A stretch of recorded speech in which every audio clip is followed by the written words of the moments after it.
காங்கிரஸ் நிர்வாகி பிரவீன் சக்கரவர்த்தி தாவேக தலைவர் விஜயுடன் சந்திப்பு நடத்தியதோடு திமுகவையும் அட்டாக் செய்ய தொடங்கியிருக்கிறார்.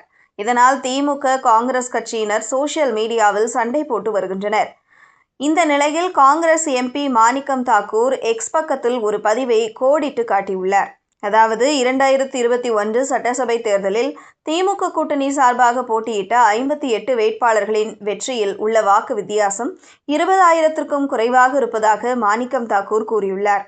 இதன் மூலமாக மாணிக்கம் தாக்கூர் திமுக கூட்டணியில் இருந்து காங்கிரஸ் கட்சி வெளியேறினால் திமுகவின் வெற்றி பாதிக்கப்படும் என்று மறைமுகமாக சாடியிருக்கிறார். அதேபோல் திமுக கூட்டணி வேண்டாம் என்று காங்கிரஸ் ஒருபோதும் கூறவில்லை என்றும், ஆட்சியில் பங்கு மட்டுமே கேட்கிறோம் என்ற காங்கிரஸ் ஆதரவாளரின் பதவியை சுட்டிக்காட்டியுள்ளார். அத்துடன் சேர்த்து அரசவை கவிஞர்களும் இந்த ஐடி விங் மகான்களுக்கும் நல்ல பாடம் என்று கூறியுள்ளார். இது திமுகவினர் மத்தியில் இன்னும் கொதிப்படைய வைத்திருக்கிறது.